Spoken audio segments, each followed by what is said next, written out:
This is the Last of Us podcast on TV Podcast Industries. We're talking about The Last of Us Season 2, Episode 6, The Price. I need you to not turn around. No. You can't do this to me. Joel. If you have last words for her, I'll pass them along. Last words for her? No, I need her last words. For me. I'm dying. I'm terrified. I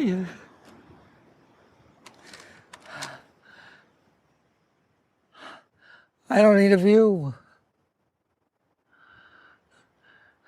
I need Gail. Let's see her face, please. Please let that be the last thing I see.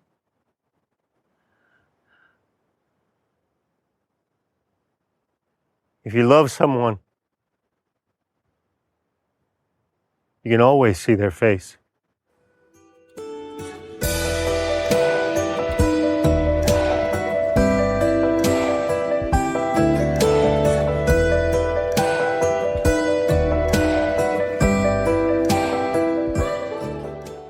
Welcome back, fellow survivors, to the Last of Us podcast on TV Podcast Industries. We're talking about the penultimate episode of Season 2, Episode 6, The Price. I am one of your hosts, Derek.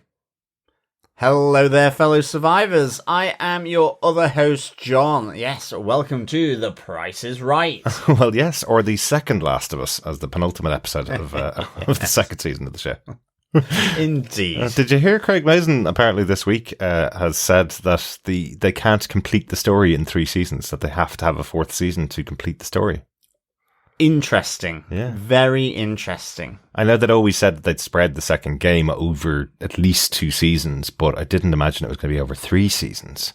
Yeah, no, yeah, I mean, I guess structurally, complexity maybe around it, that there is a need for 3 seasons for the second game. Yeah. It's just interesting that I guess in that sense, the first season is possibly a little simpler in terms of its story arc. Yeah. And really, that's really focused on 2 characters in the first game, and they expanded on that a lot to fill out the first season, episodes with characters that didn't appear in the game at all. And in the second season, we're seeing a lot of expansion already happening. So I think they could easily expand it out to 3 seasons. As long as the quality remains as it is now, I'm all for a 4th season of The Last of Us, to be honest. Because, I guess as we get into our spoiler-filled discussion, well, I really, really enjoyed this episode. This was fabulous, wasn't it? A real quality, character-driven, tough old emotional stuff here. Yeah, absolutely. Going from the good times to happy times to growing pains, to that divergence and the bittersweetness of what happens on New Year's Eve. Yeah. So, can't wait to get into our spoiler-filled discussion, fellow survivors. Absolutely. But before we do, if you haven't subscribed to the podcast, please pop on over to our website at tvpodcastindustries.com, where you can subscribe on any immune or infected podcast player of your choice. We do want to hear your thoughts as we get to the final episode of the season. Please email us into feedback at tvpodcastindustries.com, or pop on over to our Facebook group at facebook.com/groups/tvpodcastindustries. And a reminder, the second season of our World's End pub quiz is continuing. We have another question coming up later on in this episode. That'll be the 6th of 7, and at the end of the season, email us in with the correct answers to all 7 questions, and you could be in with a chance of getting your hands on The Last of Us Part 2 for PlayStation or for PC, or a €50 Amazon voucher for the country of your choice. Yes, so fellow survivors and of course fellow quizzers, get those answers coming in after the 7th episode to be in with a chance for those goodies. But I think with that, Derek, what are some of the episode details of The Last of Us Episode 6 of Season 2, The Price? Well, of course, it's based on the 2020 PlayStation game The Last of Us Part 2 by Neil Druckman and Halley from game publisher Naughty Dog. The show is written and executive produced by Craig Mazin and Neil Druckman. And this episode was written for television by Craig Mazin, Neil Druckman and Halley Gross, two of the game writers on board here for this penultimate episode as well. So along with Craig Mazin, who's written all the episodes so far this season. So a really important episode as it spans so much time in between the end of the first game and the start of season 2, or start of the game as well. Yeah, it's a really interesting choice, isn't it, actually, to bring the original creators of the game and the writers of that game into these areas where it's building on the game. Exactly. Yeah, so really good choice there. It's almost, there's so much that's actually translated from the game directly that it's almost like if you left off one of their writing credits on this, it wouldn't be right, because they wrote exactly the scenes, exactly the lines in the game itself. So it makes sense to have them on board to tool them into the show itself as well. So yeah. And this episode is directed by Neil Druckman. He wasn't going to come back and direct an episode for the second season of The Last of Us, but felt this would be the episode that he would direct if he's going to direct any, this episode with all about Joel and Ellie, really. So great to have him directing this one. Yeah, really good stuff. Yeah. So, John, do you want to tell us what they gave us with your synopsis for The Last of Us Season 2, Episode 6, The Price? Sure. Soon after moving into Jackson, Joel tries to make Ellie's 15th birthday special, as he gives her a hand-restored guitar and a vanilla birthday cake for Eli. But after recovering from attempting to burn the bite mark from her arm, Ellie asks Joel to sing to her, agreeing that he doesn't suck. A year later, while Ellie's mind is firmly on getting out to patrol around Jackson, Joel insists that she take it slowly, trains with Jesse and learns the ropes as he surprises her with a visit to a museum to fulfill her dream of going to space. But after her amazing birthday, Ellie still has something on her mind. Another year on, and Ellie is growing up faster than Joel would like. She's smoking weed, kissing girls, and getting a tattoo to cover her burned arm. But Joel just wanted her to stay the same. He eventually concedes that Ellie needs her own space and arranges for her to move out to the garage. By the time of her 19th birthday, Ellie wants to confront Joel about what really happened at Salt Lake City all those years ago. But when Joel takes her on her first patrol, she forgets all about it, as her reconnaissance of the woodland finds only a pair of amorous squirrels. After the uneventful start to the patrol, Joel is sent as an emergency backup for Adam and Eugene, who have gotten into trouble with some infected. Ellie insists on going with Joel, but when they arrive, Adam is already dead and Eugene has been bitten. Eugene just wants to see his wife Gail one last time before he dies. Ellie has Joel promise he'll keep Eugene alive while she goes to retrieve their horses, but despite this, Joel executes the infected man. An upset and betrayed Ellie realizes this isn't the first time Joel has lied to her, and tells Gail what Joel really did to her husband before separating herself from him. 9 months later, after Joel tries to defend her at the New Year's Eve dance, Ellie finally confronts Joel and learns all about Salt Lake City, and that he did what he did because he loves her. She doesn't know if she can forgive him, but now that she knows the truth, she would like to try. But this is the last conversation the two will have, as within 24 hours, Joel will be dead, murdered at the hands of Abby. Back in present-day Seattle, following her brutal torture of Nora, Ellie returns to the theatre where Jesse and Dina are waiting for her. Excellent. What did you think of the structure of this one, John, before we get into our major points from the episode? What did you think of this idea of jumping from one March to another March every year to celebrate Ellie's birthday? I just think it's a really, really nice way of structuring it for a start. Yeah. Like, I'm all about the structure of things in a lot of cases, because I think you can really, it forms the basis of, a book or of a TV show, of a series, however you play around with it. And I just think it's a really important moment in the life of Ellie, but also the life of Joel, with the fact that Ellie is this surrogate daughter. Yeah. So it puts an emphasis, either if things are going good, things are great on a birthday. If the strains it gets potentially a little bit more awkward and so on. And I do like the way it kind of evolves. The first birthday, you know, when she's 15, that it's good times all the way through to where really you get this gradual sort of growing pains and divergence as she becomes more independent, but also wants to understand this niggle that is playing in her mind about Salt Lake City. And that strain is what blows up the birthday, in effect. You know? So, and there's a couple of things I really like about it as well. You know, we're talking about the period of time from when Ellie and Joel move into Jackson and they have their own home together. So this is the first time they're really a family. They're not on their mission anymore. They've settled down and they've got their roots here. So every year we're checking in with them. I think that's a great part of the structure, as you say. But the other thing I really like is that on every single situation, Joel has an intent that he's coming to, you know, celebrate her birthday, to do something special for Ellie. And he's missing something going on in Ellie's life. She's focused on something else every single year. And only occasionally does he realize what she's focused on when he's trying to just celebrate her birthday and have time with her as a kid, and she's focused on other things outside of it, which we'll get to as we go through each of the years. But yeah, really, really great idea. And again, this is something very similar to how it plays out in the game as well. This is these years go by as you play through this time with Joel. It's great to have Pedro Pascal back. Obviously, definitely. After we lost Joel earlier on in the season, there's some really amazing emotional scenes here and double acts between Joel and Ellie. Yeah. For me, Pedro Pascal and Bella Ramsey here together are just a tour de force. Oh, brilliant. And I mean, we'll come to it as we go through each of the moments, but it's just really, really superbly done, I think. You're totally right with that, John. Let's get into our moments from the episode. Let's start out with the flashback sequence for this episode. I'm almost convinced now that sequence at the start of last week's episode is supposed to be a flashback episode, because every single episode has had a flashback at the start of it this season, unlike last season.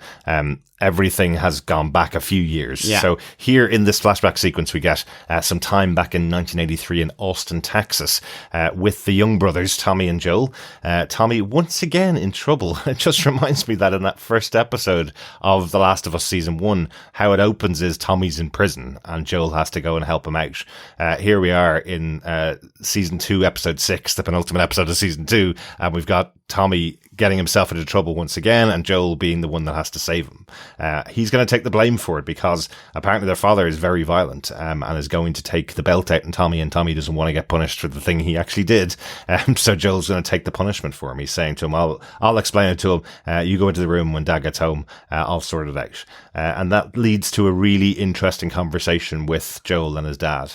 Yeah, no, I really, really enjoyed the scene, and I think I really enjoyed it because of the dynamic of the conversation about someone realizing where and how he was brought up, and realizing that he needs to sort of do something better than what his father had done, or what Tommy and Joel's grandfather had done to him. Yeah. Not that he's perfect, not that he is saying, I'm not going to sort of discipline my child with a belt or a slipper or a smack or whatever it is, but not to the point where, as he says, he has a broken jaw.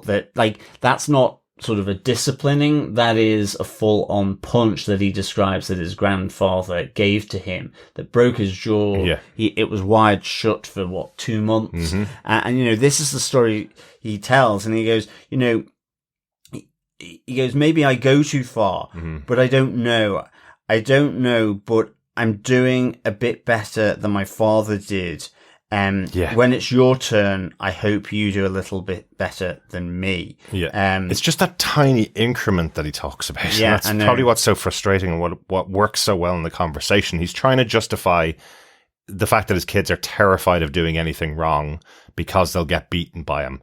And that's what makes it such a difficult conversation. Joel's dad here is saying, look, I don't always get it right, but at least I'm a little better than my father. I never broke your arm. I never broke your face. I never broke your jaw. So I'm doing a little better. And I know I might not always be right. But Joel's response to him going, but you know what it's like. you understand what it's like. How can you do this to us if you know what we're going through? And he's going, but you didn't go through what I went through back then. Everybody knew for 2 months when my jaw was wired shut that the reason that was wired shut was because I stole some candy and my father broke my jaw. You'll never experience that. So Absolutely. I'm a little better than my dad was, and hopefully you'll be a little better than I am. And it's not taking responsibility, but it's also saying, at least I'm not as bad as what I had to put up with. It's that attitude of, well, I'm slightly better than the previous generation, but not learning enough that I'm a great dad, you know? I mean, yeah, I just like the back and forth, because I do think, we kind of look going, we want it to be perfect.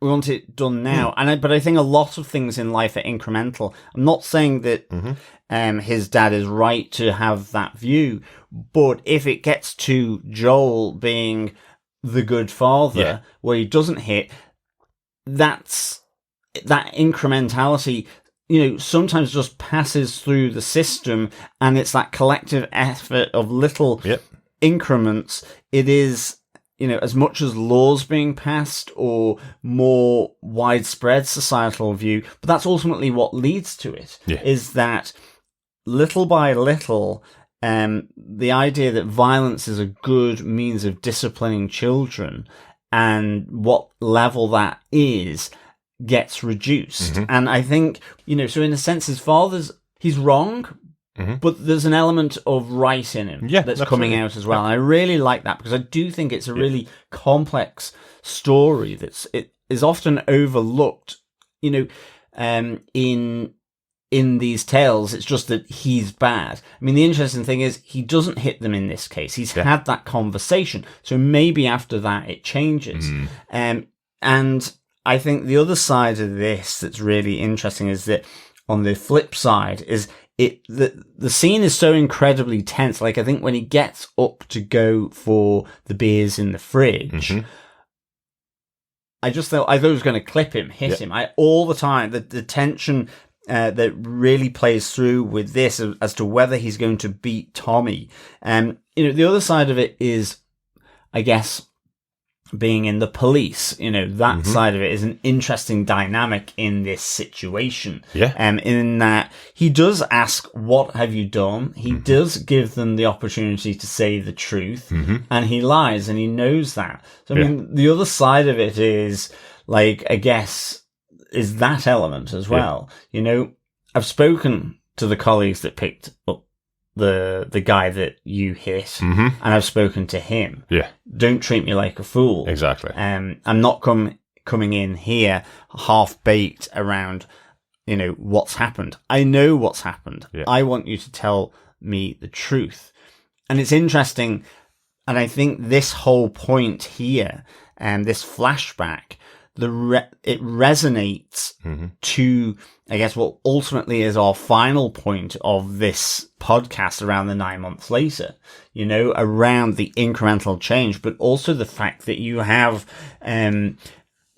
Joel telling the truth but it's being forced out of him again, this time by Ellie, not necessarily his father. Well, exactly. I suppose in a more simplistic way, it really resonates with everything that Joel's gone through. He's someone that has lied multiple times and will continue to lie. That's kind of something that's been built into his character all the way from back when he was a kid. Even though his father's a police officer, knew what happened, he still lied to his face to him. And so that's something that continued on for the rest of his life until he eventually changes his mind and finally tells the truth, which we will get to later on. But what a great performance here from Tony Dalton, who plays his father. This is the second time this year we've talked about Tony Dalton. He was in Daredevil Born Again playing the Swordsmaster. Once again, he played that role in Marvel's Hawkeye as well.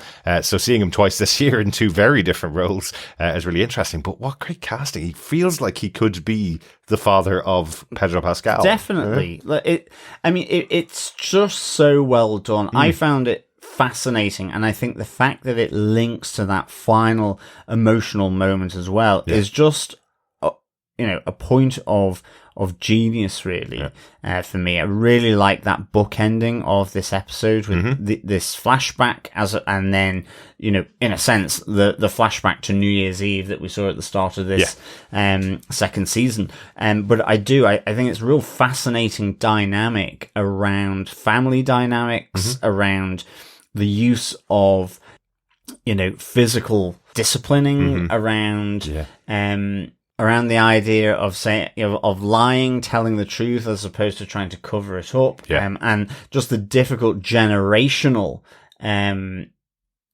struggles that I guess families can have. You know, and again, we see that, you know, around the 19th birthday point that we'll come to, you know, the difficulties there for Joel. Exactly. So it's just a really great opening, and it weirdly sets up, you know, other aspects throughout this journey through the birthdays. Yeah, and something that we didn't see in the game. We never saw any kind of flashbacks to the youth of Joel. We never saw any information about what he was like when he was a kid or about his father. So a new added piece for the show here, which really liked it as a flashback. I think the other quick interesting thing before we go on to our next point is that Joel is back in the opening credits. Yes, he is. So there are two fun guys representing Ellie and Joel there. Yeah, I suspect that's the last time we're going to see that in the opening credits, unfortunately. I think from now on it'll just be the one. But yes, great to see that back just for this episode, as it's all about Joel and Ellie's relationship. Let's go on to our point number one then, since we had a flashback point there. Let's go on to point number one, which is Ellie's 15th birthday. So as I mentioned earlier on, this is just a couple of months, I think 2 months after they moved into Jackson Hole.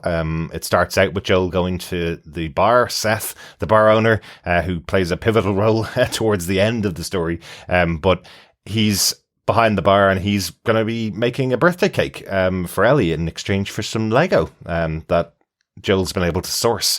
Just like that little moment when Joel says to him where he found it, and Seth says, I wasn't able to find it. I checked all those houses before. And he goes, yeah, but I'm a smuggler. I know exactly where people put stuff. And you're a whatever you are. And Seth goes, well, I was a police officer before I became a bartender. Yeah, exactly. It's like, you know, a little bit of a cops and robbers kind of thing between the two of them there, maybe. Yeah, no, absolutely. Definitely. It was a great little vibe, actually, to see Seth here. I like the fact that as well, he goes, oh, I need something else from you. You've got a lot of that. Because he also gets a bone, which he uses then to craft this new string bridge for the guitar. And I really enjoyed this. You know, one of our questions was about some of the different animals that had been carved from wood by Joel. So here we see Joel in action crafting this new string bridge for the guitar from the bone, cleaning up the guitar as well as personalizing the guitar with the carving of a moth into the arm of the guitar. So I thought this was really nicely done. And then you have it kind of being interrupted with Ellie coming in pain because she's burnt her arms, because again, nice little nod backwards, and she just wants to wear short sleeves again. You know, it's you know, these scenes are so good. You can see the love of Joel here, where he's refurbishing the guitar. You can, you know, all of the time he's putting into it. He wouldn't do that for anybody else. We know Joel Miller is not a person that does anything for anybody else at all, really. He does everything for himself until his heart was opened by Ellie. And here he is finally, when they've settled down, he's putting in all of this work for this beautiful birthday gift for her. I love that. And, you know, the fact they just took some time to watch him refurbish the guitar, I think was a beautiful choice. Absolutely loved watching it. And then, when Tommy comes back in with Ellie and her burnt arm, I love that she's completely out of it. She's been put on painkillers, pain meds to take care of the pain that she's put herself through. But the way she describes it, where she was standing over a hot pot and then kind of just made this decision and then just did it. You know, how did this happen? Well, I said I was going to do it, and then I did it. That's basically how it happened. It smells like pork. Yes. Well. And the reason she's doing it is because for the entirety of her life, since she got bitten at 13 years old, she's had to cover up her arm in case somebody saw this bite mark and killed her, because instantly you would think if someone's bitten, they're going to turn. And no matter what they say to you, they're usually dead before they get any words out at all. So Ellie's gone through her entire life for the last 2 or 3 years having to hide this so that nobody questions her, and now she's burning her arm to try and cover up that scar that she has, that mark that she has. Yeah, no, absolutely. I do like that it comes back a bit later where he says, he understands why she did it in the end. Exactly. So that was kind of a nice little sort of moment there as well. And this is what I meant back at the start of this. This continues throughout each of the years. Ellie is focused on something else and Joel's not aware of it. Joel and herself haven't sat down to talk about how she feels with the bite in her arm. She's just gone and done it without talking to him. So in this year, this was what she was focused on. He was focused on getting a beautiful guitar and not a great birthday cake, but a birthday cake all the same. Well, the birthday cake's great. It's happy 15th birthday, Eli. Yes. I love that they say, I hope Seth bakes better than he spells, as he goes to get a knife, but Ellie's just dug into the cake straight off with her hands, and she's like, oh, he does. And he gets the guitar for her as well. It's a little reference that her digging into the cake is a little reference to when they first went to Jackson Hole, and she was literally throwing all of the food into her mouth, not using any utensils at all. And they were saying she just ate like a wildling, basically. And here she is 2 months later, still going in with her hands for food rather than waiting for a knife and fork. So, and then she gets her guitar, the promise of lessons. But I have to say, I do like this kind of neck sequence for a number of reasons, where she asks Joel for a tune, because I like his awkwardness, where it's like, he's the person that does it privately more than anything else. He might do a bit of around the campfire action with it, but the guitar's this personal instrument for him to go through the songs that he likes. But I'm there then going, I know she's, as he reels off Pearl Jam's Future Days, and she goes, that didn't suck. It was lovely, absolutely. But I was just there, but why not Happy Birthday? Yeah. Like, it's her birthday. And whilst it didn't suck, it's quite the party kill. Like that. So it's a beautiful moment. No, it is. It is. Yeah. I'm not saying it's not, and I loved the scene, but the sort of my mischievous side of myself was like, why didn't you just do Happy Birthday? I know. And then I was like, well, we're going to party after that. Gee. Might go and burn my other arm after that. No.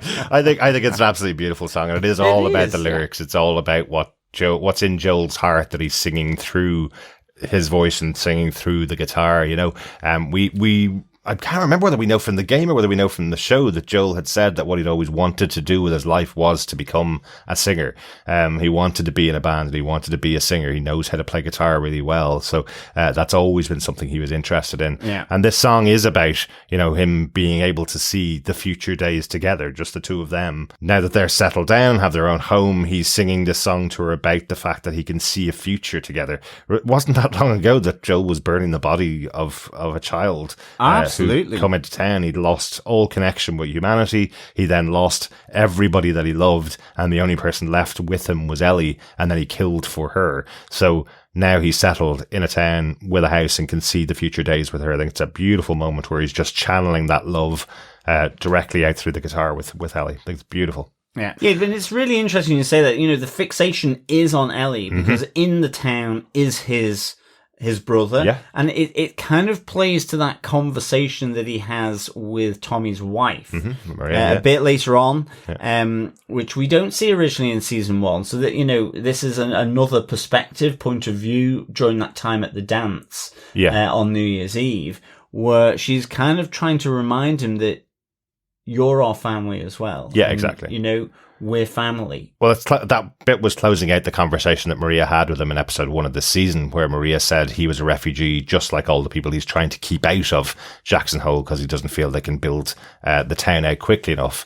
And Maria's telling him, but you're one of our family. We will be, maybe I misspoke. I didn't mean to say something bad. We will always be here if you need us. Yeah. And at that point, she's comforting because of the separation from Ellie as well at that stage. So, but it is great to have those kind of pieces of conversations and pieces of relationships tied up as it goes on. But that's the first birthday that we see, Ellie's 15th birthday. Let's go on to probably my favourite, I think. 1 year later, point number 2, 1 year later, her 16th birthday, the sweet 16th birthday, John. Yeah, again, just really good. And I mean, certainly the trip to the museum, the dinosaur statue, so cool. the whole space capsule, all straight out of the game. Yeah. They do stumble upon this. Yeah. In the game. So well, it's exactly the same. It's Joel brings her here. Yeah. Joel has kept this a secret from her, found it, and decided these are things that he wants to give her as a celebration of her 16th birthday. A big thing in America, actually. The 16th birthday tends to be bigger than an 18th birthday in the US. So he wants to do something really special for her. So it's really nice. I mean, it still evokes happy times here, and what he will do for Ellie as well. In a different way, it points to what he will do.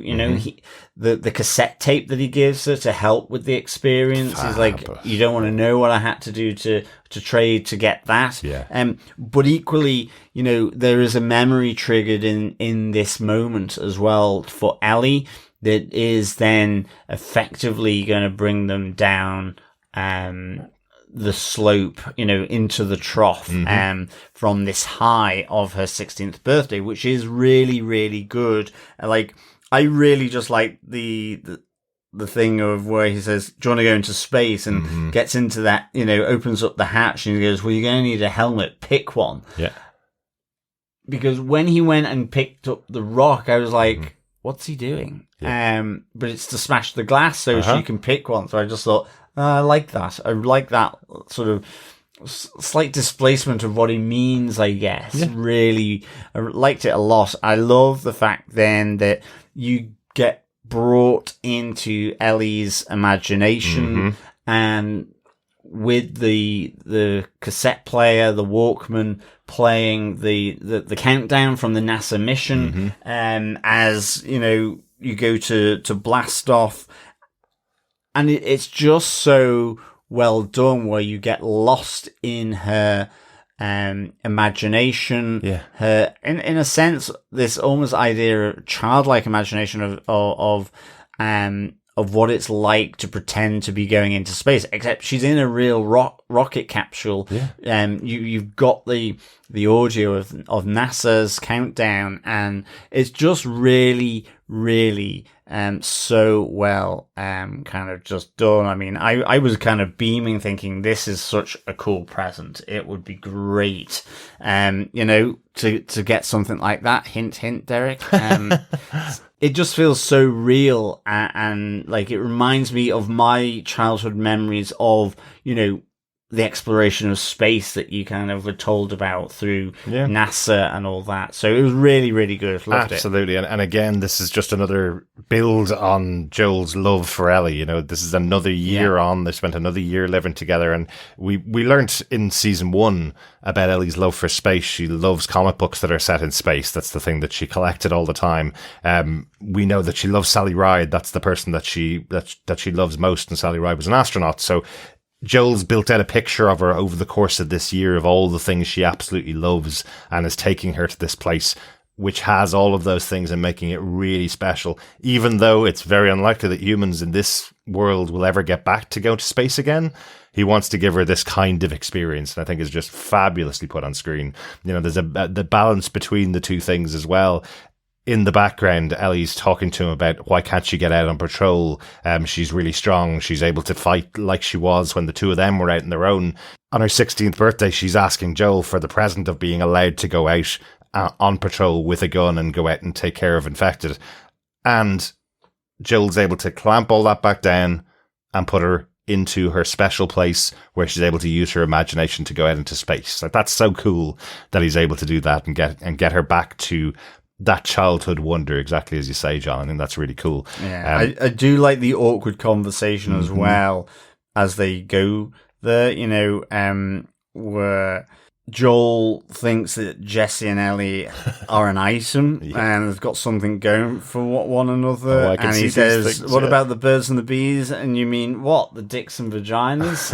It's just so good. Absolutely. He's like, what the F? It's just that stumble and that turnaround, that look that he gives her when he hears that coming out of her mouth. Yeah, I love that he says, really I've good. seen the way you look at Jesse. I know there's something between the two of you. I can tell these things. And Ellie just kind of looks at him going, you have no idea what you're talking about. Yeah. I promise you, I won't get pregnant if you allow me to train with Jessie, because she knows exactly who she is. She knows she's a lesbian. She knows she has no interest in Jessie at all. And she knows that that Joel can't see a thing, even though he's pretending that he can. And that's another point, that part of her life, it's just cloudy for Joel. Yeah, she's never talked about it. Yeah, she's never talked about the death of Riley and the fact that she had to kill her first girlfriend, the first person that she kissed, that she had to kill her. She's never told Joel that. So while he might be getting to know her really well and they are really, really close in these moments, there are bits that are separating them. And you mentioned it already, John, as they go home from this wonderful trip to the museum. Ellie's beaming. She's really delighted with herself, but then she sees fireflies over to her left and suddenly stops and goes very quiet. And Joel does notice it, but she doesn't say anything about it. But it is that moment of seeing fireflies and remembering a little bit what happened in Salt Lake City to the fireflies and not knowing what happened, I suppose. Absolutely. And it's a great little sort of pause there as that kind of moment is triggered. Yeah. With seeing the fireflies. So really good. Mm-hmm. Shall we get on to the 17th birthday? Yeah, absolutely. Let's get on to another year on, John. Yes, it's point 3, and it's another year later on Ellie's 17th birthday. And I think what's interesting here is we have this growing pains situation, ultimately, where you have Joel rocking back to their house with a cake, like he had done 2 years previously, but stumbling into something very, very different. And it's this growing pains, this idea for independence, and sort of moving apart, because you're growing up, you have your own ideas, your own interests and so on, or you're doing your own thing ultimately. Yeah. And here I love the fact that, in the shock of it all, that Joel is kind of like, you did all the teenage things at once. Exactly.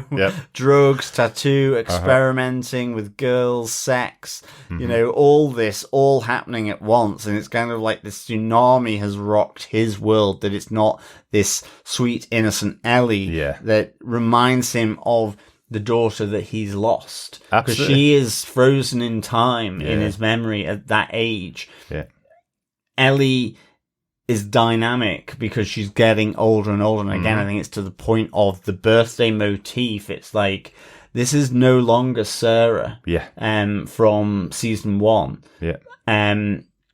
But that's what's frozen in the memory of what Sarah was. And it's really interesting that you bring Sarah up, because in that first episode, it was Joel's birthday and he was supposed to be taking time off. He said he would definitely be home at a certain time to be with Sarah, to bring home cake with him. That was his job. He never brought home the cake to her. So here he is taking time off work. The reason why Ellie is disturbed at this moment is because he's supposed to be out on patrol, and he skipped patrol to have a surprise birthday with Ellie. Yeah. I absolutely love this fight.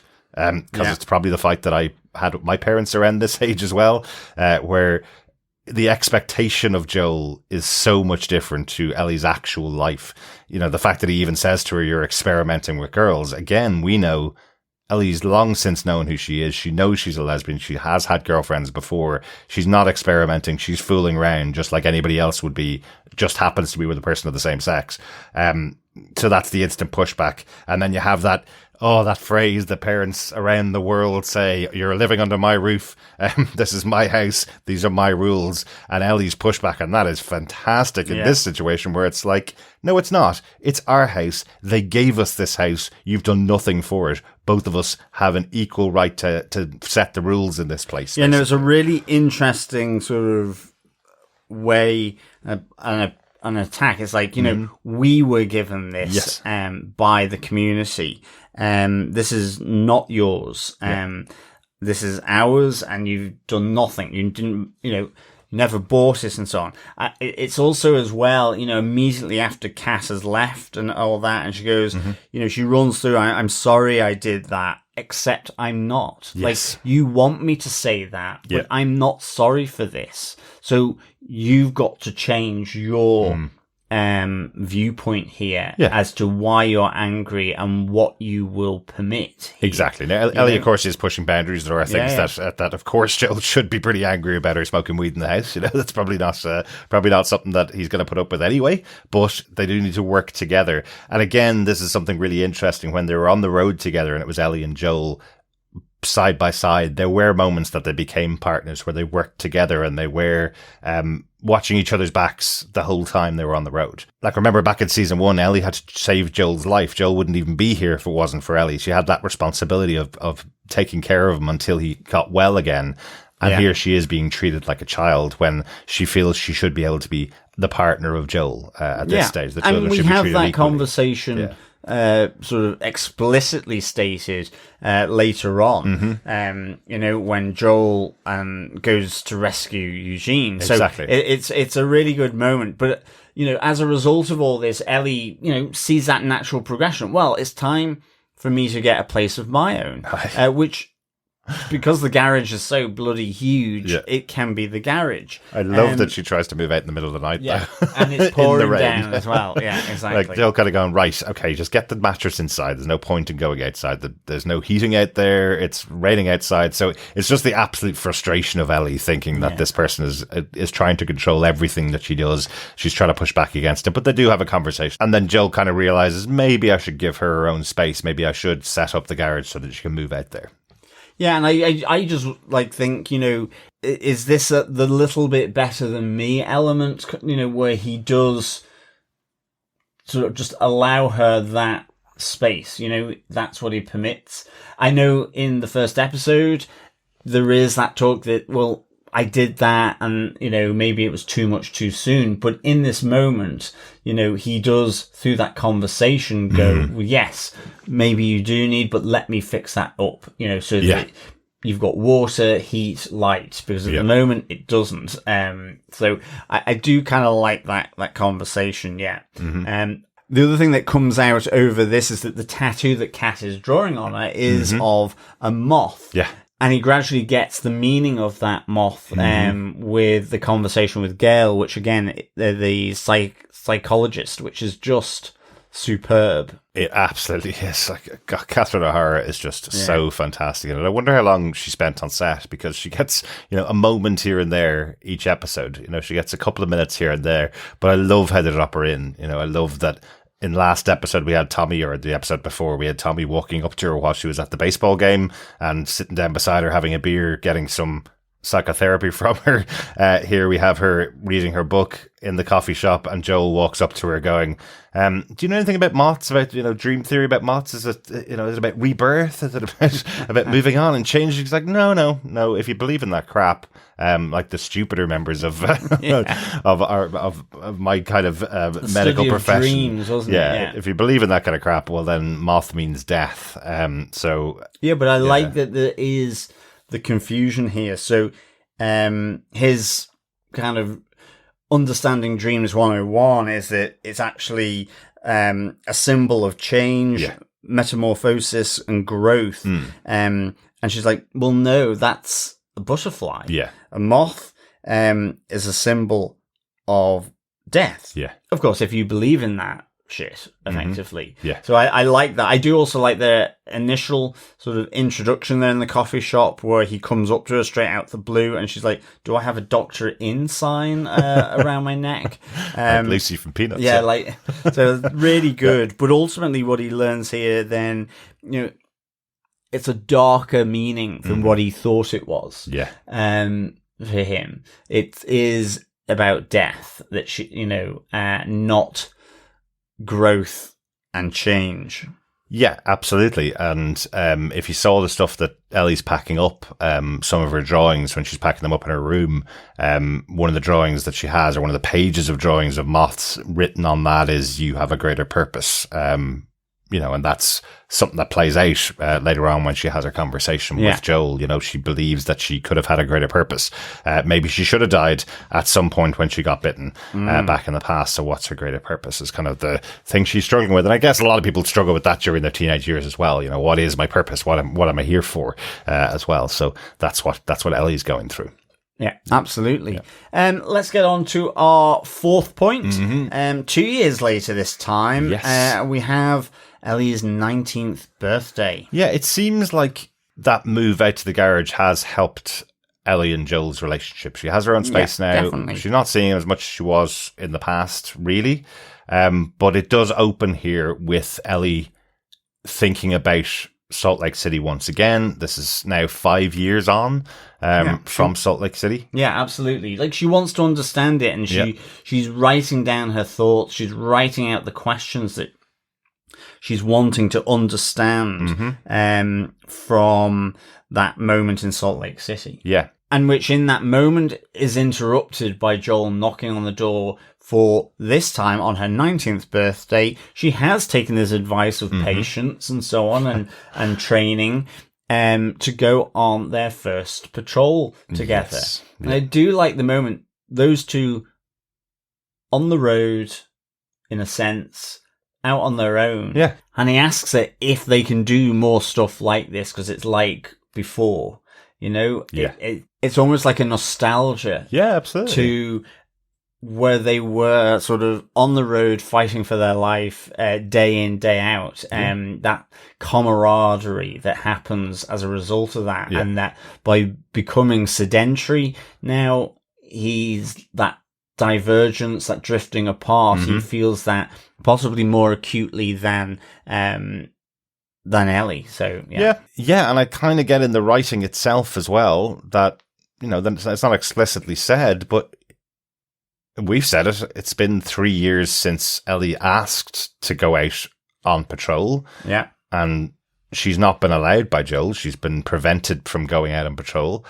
Yet 5 years ago, she was his partner out there on the road. The two of them side by side. Two of them had each other's backs. Two of them protecting each other on the road. And he's there going, wouldn't it be great if we could do this more often? And Ellie's probably going, but I've wanted to do this the whole time. And now you're telling me it's okay. Yeah. Because you're getting old and because you've been sitting at home on your own or you've been going out on patrol with other people that you don't like. And now you're allowing me to come out here. So she is probably going, yes, finally I'm allowed to go out and patrol. She's ignoring all of his commands. Like he's basically brought her on this simple loop out of the town and back in again, even though she's faced off against, sometimes hundreds of infected before. But he's taking on the simple road, say, get your binoculars out and look over there and see if you can see all of the points, check out your corners, all that kind of stuff. And Ellie's just ignoring everything he's saying, kind of going, I know all this stuff. She's very cocky, of course, as well, which always comes across. But I do like that, even though they don't say it, Ellie is probably going, yeah, I know this because we did it. We did it 5 years ago. I know it's nostalgic for you, but it's not for me. I should have been out here years ago when I asked you. Yeah, no, exactly. It's just kind of so well done. And then, you get that moment of Fisher, that turning point where you have the radio message from HQ talking about another patrol that's headed by Adam and Eugene in difficulty, that have been pinned down from the infected. And you have Joel saying, Ellie, you go back to Jackson. I'm going off to see if they're all right. And she's like, this is where she says, no, I'm not your kid, Joel. I'm your effing partner. We stick together or we don't do it. It is that thing of, in a sense, as he's settled down, he's infantilized her again to the memory of what Sarah was, rather than, as you say, the fact that she was as much a part of them surviving to get to Jackson as he was. Yeah. So it's just a really sort of that great hinge point really here that happens with then them coming across the decimation ultimately of Eugene and Adam's patrol group. Yeah. I love how this is laid out. You know, they leave the horses behind. The two of them are kind of creeping up, going, you know, what does Joel say? You're my back and I'm yours. Yeah. You know, where the two of them are kind of going back to back, effectively covering all the points as they get there. And then out of the distance, I think I wrote it down as Adam exits stage left, dragged by horse. I presume that was Adam. Face down as well. Yeah, just being dragged behind it, yeah. I mean, it's really eerie because it comes out of the mist. It almost felt Headless Horseman type of thing. Yeah. And not only that, it's just because, you know, when you're in a forest, that the clicking, certainly like where it's echoey. So that sort of distant roaring of the infected that they hear as well is really eerie. Yeah. It's just so well done. It's so atmospheric in terms of you know you're not going to come across a great situation. And whilst they don't really linger on any of the other dead bodies that much, you know, you do see them sort of within the margins of the shot. But you just see Eugene up against a tree, and when asked how, you know, has he been bit? He's like, you know, he has. Yeah. And it leads to this moment where, you know, Joel just goes straight into protocol in a sense. Yep. It's like there are rules to obey if you've been bitten. And like we saw with the big attack on Jackson, that means essentially you're going to get put down. Yeah. And that's what he is sort of ramping up to do here to Eugene. But Ellie, because of Eugene's plea that he just wants to see Gail again, you know, please just take me to the outskirts of Jackson so I can see her and speak to her. She's there going, well, put out your hands, count to 10 slowly. He's not shaking. There's time. Yeah. There is this moment. And from Marlene back in Fedra, back in episode 1 of season 1 as well. That's what Ellie would have learnt back in those times. Do you know what I mean? Long you have, yeah. And as a result of that, she's like, we can grant him his dying wish. If we're going to have to kill him, we can let him see his wife for that one last time. And you know, I think what I love about this as well is just that Eugene knows his fate. He absolutely knows he's going to die. You know, he's when Joel's questioning, are there any more infected out there? And he says, other than me, no. I'm the only infected here. I know I'm going to die. And then Ellie goes off to get the horses, making Joel promise to her that he will keep Eugene alive. He has agreed to allow Eugene to go back to the outskirts of Jackson to meet up with Gail, so that he can say his goodbyes. And Ellie makes Joel promise to her that he will keep him alive. Yeah, I mean, they go through the plan. Look, we'll tie him up and we'll bring him back behind the horses. And you have Ellie just pleading with him, you know, for him to promise. Yeah. And he does. He tells her, you know, to go, as you say, get the horses. And then you have this moment, you know, where I just love the fact that, you know, comes out from the forest into a clearing. You've got this lake and the mountain vista. Absolutely gorgeous. And it's absolutely gorgeous. Yeah. And you have Eugene saying, oh, it's so beautiful. And then it's like, oh, this is my final resting point in a place that it's beauty before the beast, in effect, of being put down, executed.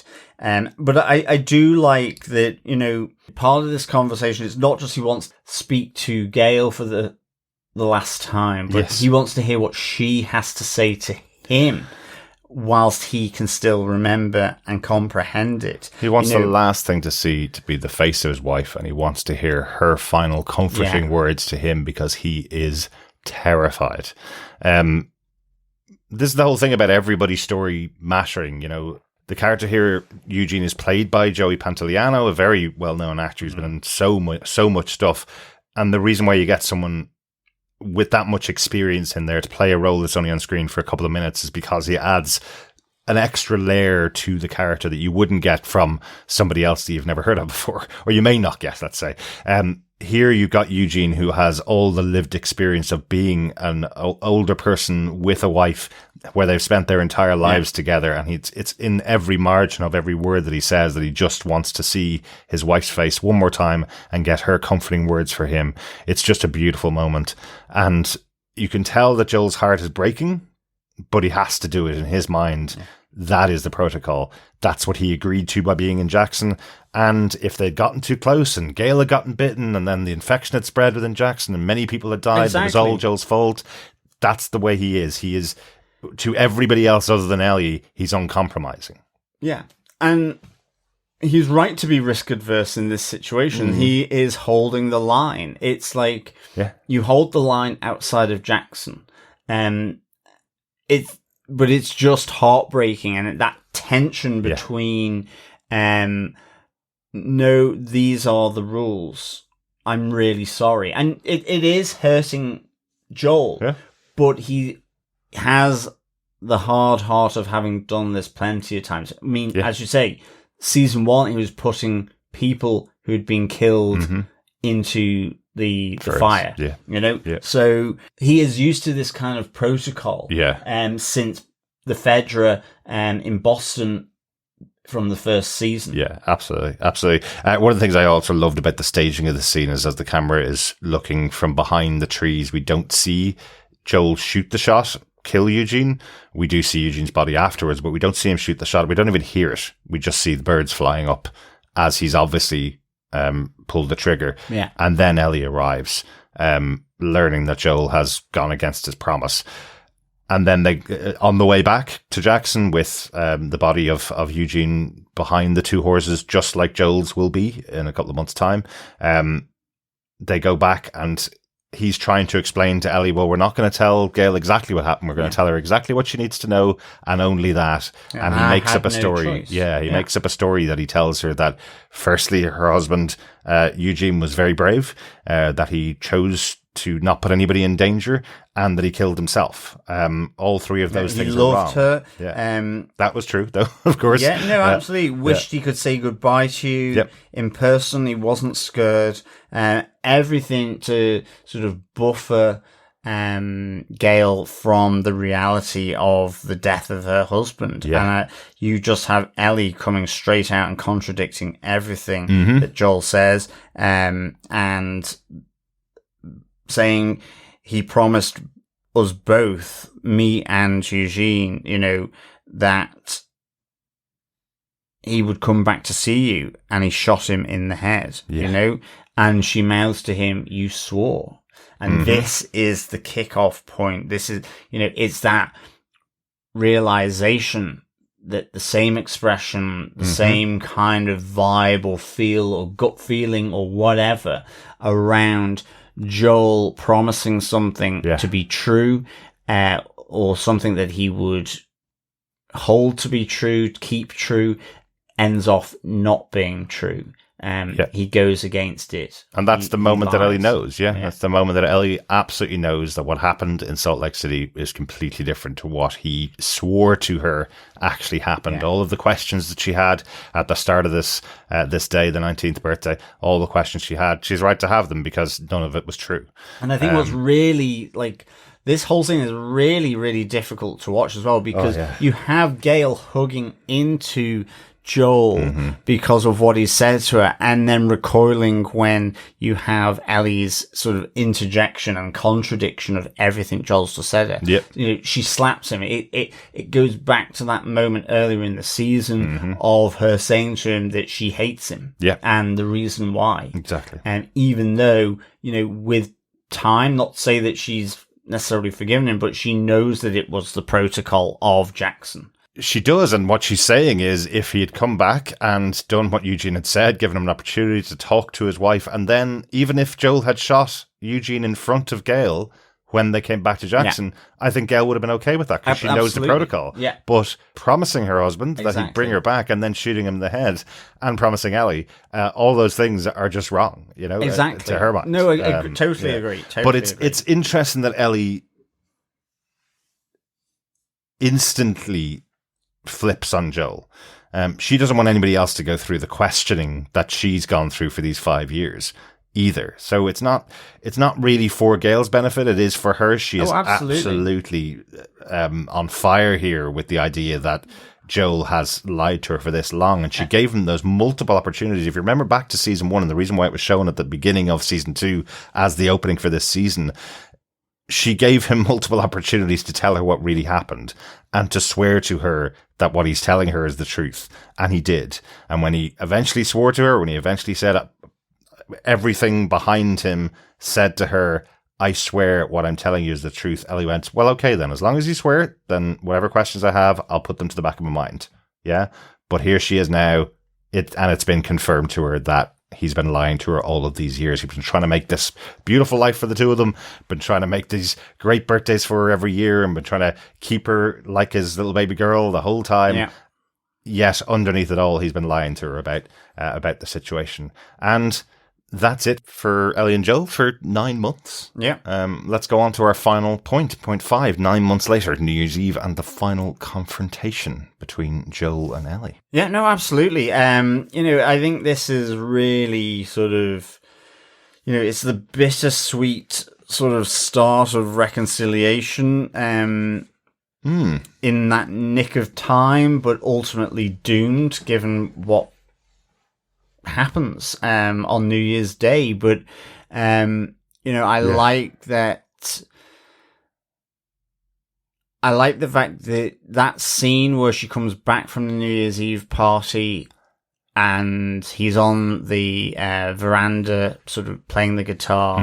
They then comes from his position and she comes back to effectively confront him on the questions that she's got, that we saw her jotting down on her 19th birthday. Yeah. And I love the fact that it's done effectively with the silence of Joel. Yes.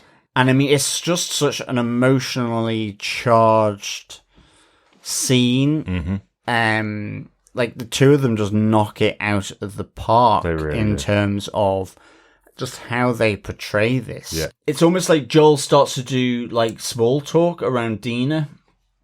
And she's like, she just pushes back. She kind of, she recognizes this. Yeah. And she's like, you're such an a-hole in this moment. And she kind of brings it back to really the reason why she's there. You lied to me. And, I think I know, and I've known all the time. Yeah. But this is your last chance. What happened with the Fireflies? And, she goes through these series of questions around, were there other immune people there? And he shakes his head. Were there raiders actually attacking the hospital? And he shakes his head. Could they have made a cure? And he nods. And she says, did you? And she doesn't even ask the full question. Yeah. And he nods. And she's like, and Marlene? Yeah. And he nods. You see just in that moment, she's devastated with what she, in her heart of hearts, knew, but it is now being confirmed to her. And like, this was just so powerful. And, to the point of, the moth, Joel's kind of coming back, you would have died. I'd do it all of it over again, and he says, because she goes, because you're selfish, and he's, because I love you.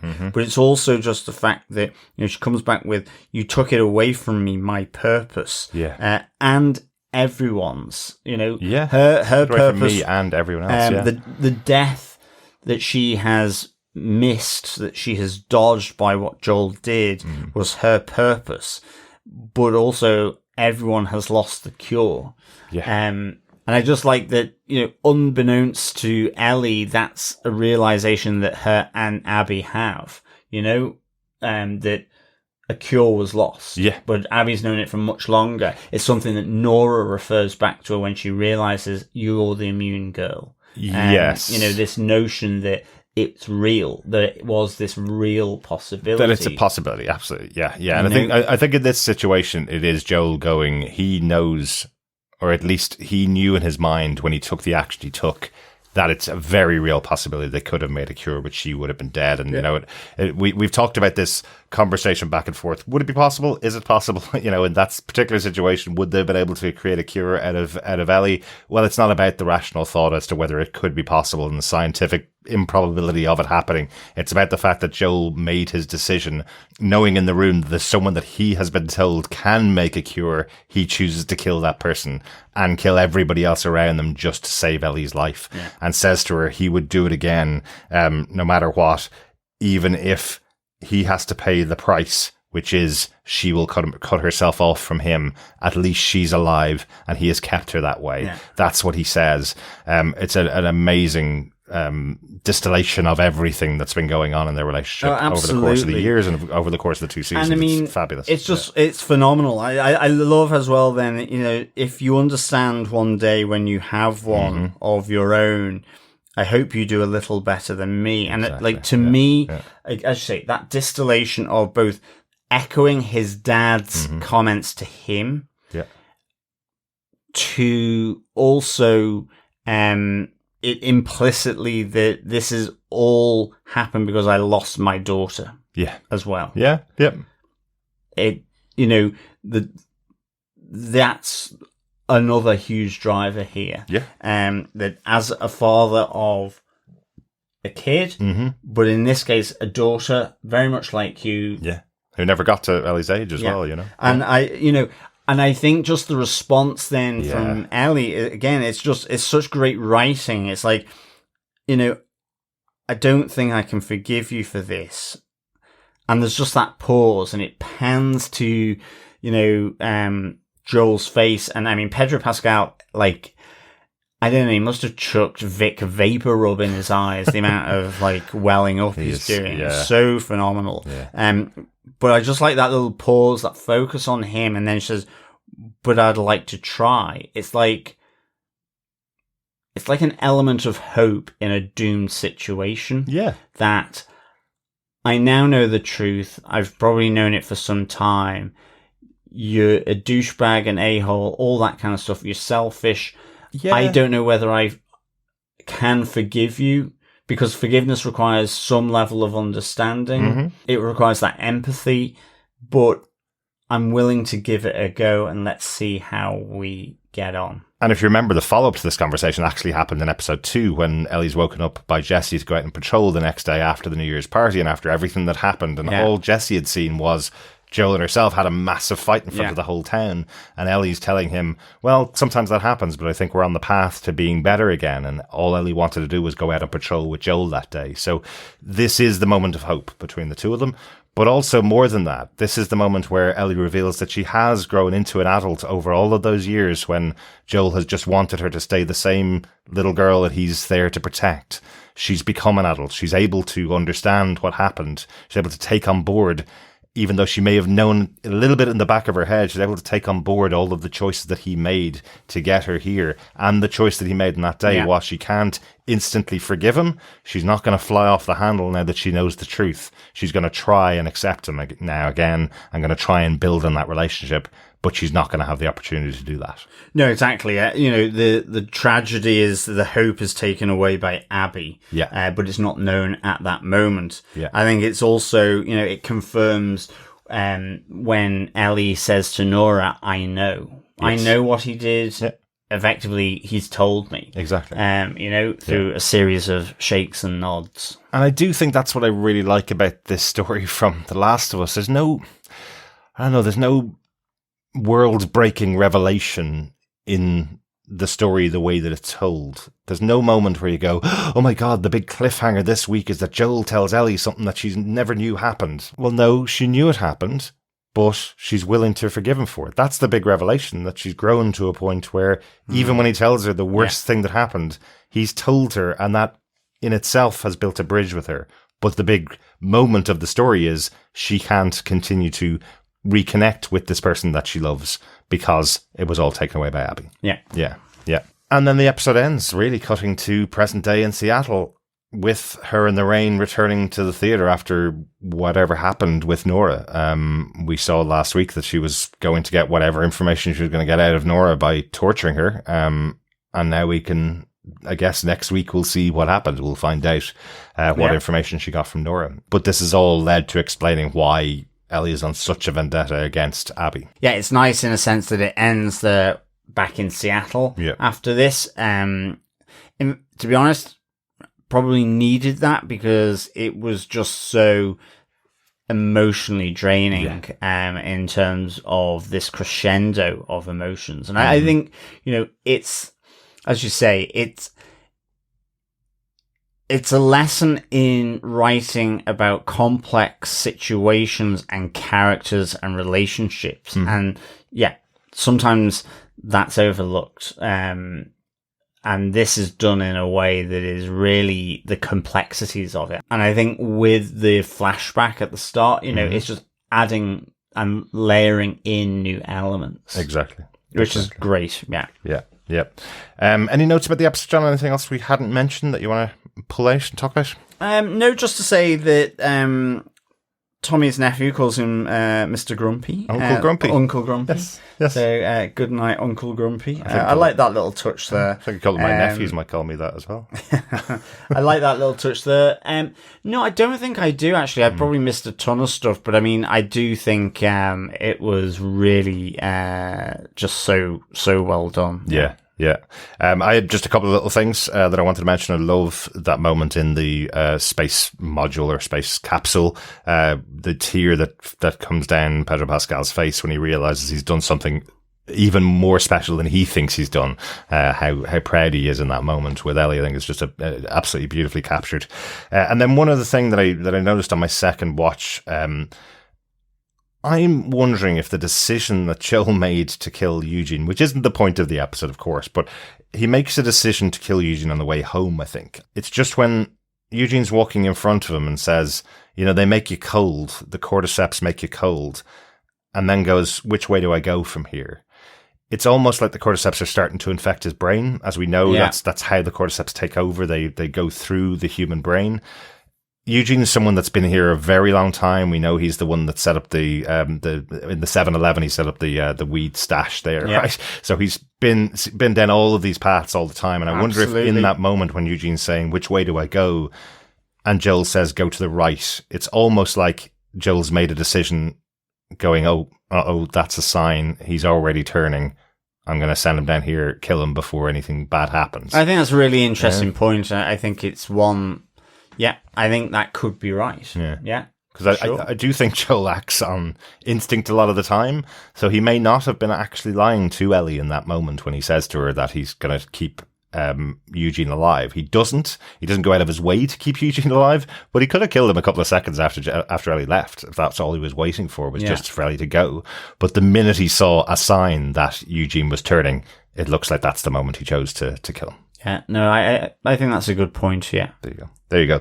Excellent. So overall, John, what did you think of the penultimate episode of season 2 of The Last of Us? I absolutely thought this was fantastic. I really, really loved it. I'd give it 5 Barney birthday surprises out of 5.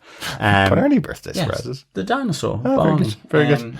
A man and a dinosaur. Yeah. Absolutely. I loved this from top to tail. Even though it was a toughie, I think it's a real tour de force of exploring this relationship. Yeah. I loved as well how the relationship just goes through the generations back to Joel and Tommy as kids in that flashback. So the culmination of what's led Joel on this path to lie and so on, to the point where he is confronted to tell the truth in silence, so that in a sense Ellie doesn't hear him say it. It's just so interesting. So many great performances here. In particular, Pedro Pascal and Bella Ramsey. But also I think Eugene here, played by Joey Pantoliano, and Gail, played by Catherine O'Hara. Just so like well done. Yeah. Real moments of tension, real moments of confrontation, of strife, and I like how it just, it goes from these good times of happy birthday kiddo, happy times through to just this, gradual divergence and fracture, with the death of Eugene, but the death of a promise that she realizes is part of Joel's makeup in a sense, and just that return to hopefulness at the end as well. Absolutely, and the return to hopefulness, because I just think it's a real intricate thing of like the forgiveness side of it. I think this idea of the step by step that you do a little better than me, all those things are just really ignored a lot of the time. Yeah. And it actually adds a huge amount of complexity to how people behave, and why they do certain things. Yeah. That they're not the perfect human being that is like this, that, and the other, Absolutely. But they are trying, and they might not be perfect, but this leads them to sometimes hurt the people that they do love because of how they're trying to navigate their own way through, their own feelings, life, society, whatever it might be. Yeah. But in the end, at heart, there are good intentions there. And I think on the forgiveness side, I just think that's really interesting to hear a character say, I don't know if I can, but I'm willing to try, because it is, I think from my side, my parents always said, well, try and try again. But if you don't do it, or if you can't do it, fine, but at least you've tried. Exactly. So I think... Unlike stupid Yoda, says there is no try. Yeah, but that's Yoda. I've never liked that character. So I think, shock revelation. I think, it's just a really interesting kind of rule, I guess, that is... you just don't hear more of, I guess, in shows like this. It's just, she kills him. It would be that Joel gets killed by her because she can't deal with it or whatever. Or just gets really angry and never speaks to him again. Now, in the end, it's Abby that's killed him, and that's just the tragedy of this and the tragedy of their relationship, of what's come before with him and his father, but also with what happens to his daughter Sarah, and ultimately what happens once this reconciliation, this hope is seeded, is the tragedy. So, absolutely loved this episode, from performances, the writing, the direction. 5 Barney birthday surprises out of 5. Fantastic. Oh, after that, John, I definitely need a drink. Let's get down to the World's End pub quiz for our penultimate question for the season, John. It certainly is, fellow quizzers and fellow survivors. Yes.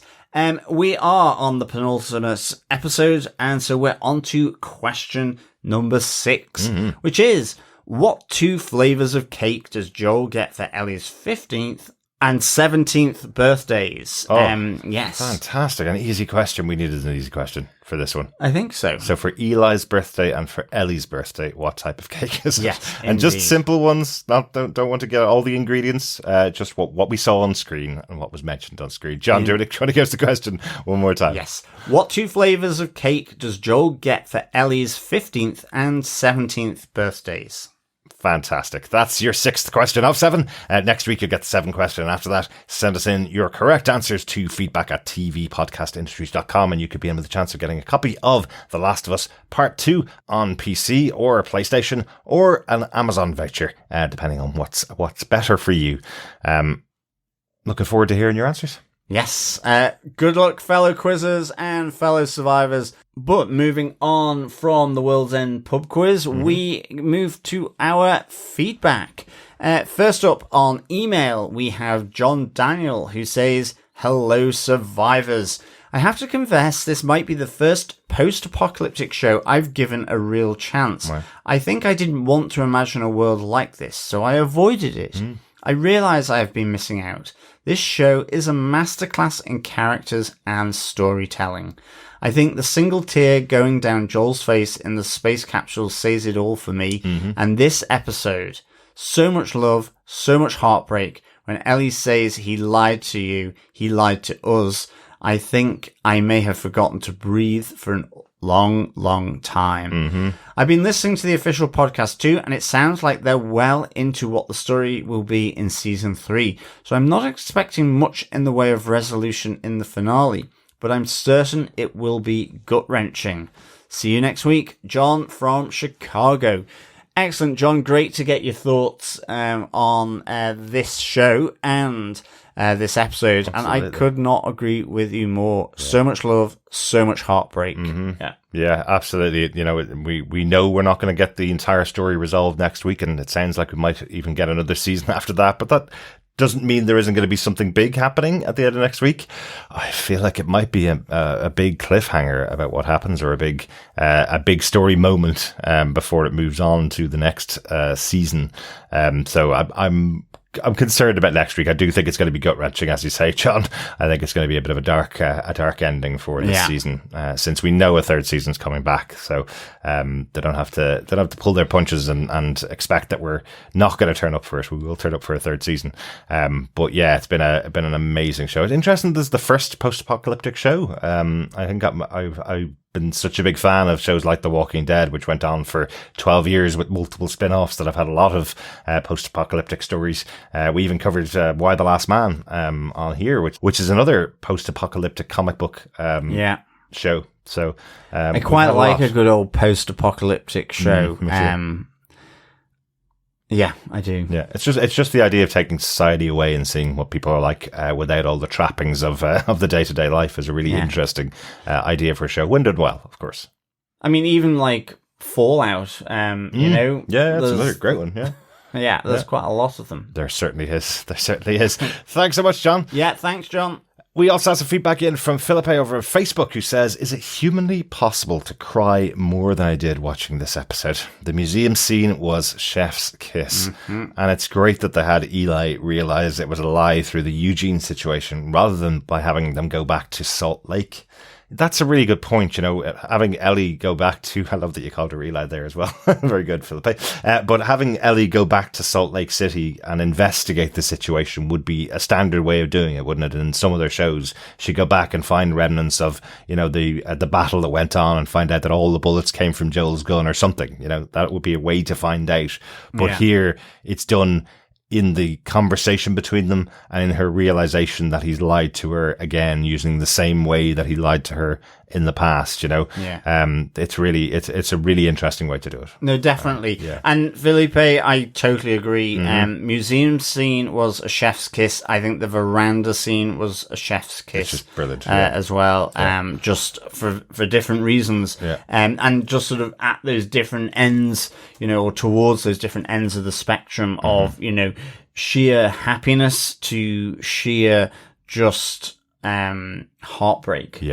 So I think that lots of chef's kisses in this. Absolutely. And of course, these are the final scenes that Pedro Pascal would have filmed for the show as well. I think in behind the scenes stuff that we watched, we saw him saying goodbye to the crew and the people behind the scenes in the scenes in the museum. So it looks like they filmed that museum scene as one of the final times that Pedro Pascal was with the group. So at least they left it with a happy moment to film with the cast and the rest of the crew. That those moments in the museum might have been the final things that Pedro filmed. That makes a lot more sense than having him do all of those really gut-wrenching scenes as his final scenes. Yeah, definitely. Yeah. Great stuff. Thanks, Felipe. Yeah, thanks, Felipe. Thanks so much. If you want to send in your feedback to us, you can email us to feedback@tvpodcastindustries.com, or pop on over to our Facebook group at facebook.com/groups/tvpodcastindustries. We will be doing one more episode, of course, on The Last of Us Season 2, Episode 7 next week. And we will be, of course, wrapping up the season as well. So if you haven't got any thoughts to us throughout the season so far, we'd love to hear from you for that finale wrap-up episode as well. But thanks so much again for joining us for this episode. We'll speak to you again next week. Yes, thank you so much, fellow survivors, for joining us for this penultimate podcast on the penultimate episode of The Last of Us Season 2. But until next time, of course, keep watching, keep listening, and of course, keep surviving. That didn't suck. Good night, Uncle Grumpies. Bye. Bye.